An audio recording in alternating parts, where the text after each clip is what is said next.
अगले साल यानी कि 2023 में तुर्की में आम चुनाव होंगे, लेकिन ऐसा लगता है कि तुर्की में अगले साल होने वाले चुनाव से पहले तुर्की के राष्ट्रपति अर्दोगन का मानसिक संतुलन खराब हो गया, क्योंकि तुर्की के राष्ट्रपति अर्दोगन इस समय ऐसे बेतुके उलूल जुलूल बयान दे रहे हैं जिसका मतलब खुद तुर्की की जनता को भी समझ में नहीं आया।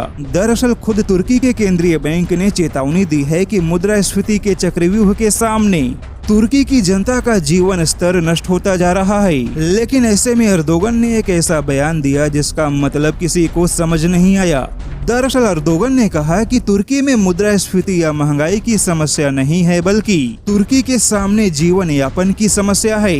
अब ऐसे में अर्दोगन के इस बयान का क्या मतलब निकाला जाए यह किसी को समझ नहीं आया, क्योंकि जब तुर्की की जनता के सामने जीवन यापन की समस्या खड़ी हो गई तो फिर उसके सामने और किसी समस्या का महत्व ही नहीं रह जाता। लेकिन तुर्की के सामने एक और बड़ी समस्या यह है कि भारत का गेहूं ठुकराने के बाद तुर्की के सामने खाने पीने की समस्या खड़ी हो गई। लेकिन तुर्की की यह समस्या तो केवल अभी शुरुआत है, क्योंकि इंटरनेशनल मॉनेटरी फंड में तुर्की की रेटिंग कमजोर होने से तुर्की को विश्व बैंक या किसी भी वैश्विक संस्थानों से कर्ज मिलना भी मुश्किल हो गया। लेकिन अब तुर्की ने आरोप लगाया है कि उसे अगले हफ्ते वैश्विक संस्थानों से आर्थिक सहायता मिलने की पूरी संभावना थी, लेकिन भारत ने तुर्की की आर्थिक सहायता में अड़ंगा लगा दिया। ऐसे में अब तुर्की के लिए चुनाव से पहले कर्ज पाना काफी मुश्किल होगा। हालांकि तुर्की पहले भी कई बार आरोप लगा चुका है कि भारत ने तुर्की को आर्थिक सहायता पाने में रुकावटें पैदा की। लेकिन अब अर्दोगन के सामने बड़ी समस्या यह है कि अगर तुर्की को 2023 के चुनाव से पहले कोई बड़ा कर्ज नहीं मिला तो तुर्की की हालत इतनी ज्यादा खराब होगी कि खुद तुर्की के केंद्रीय बैंक भी इसे संभाल नहीं पाएंगे,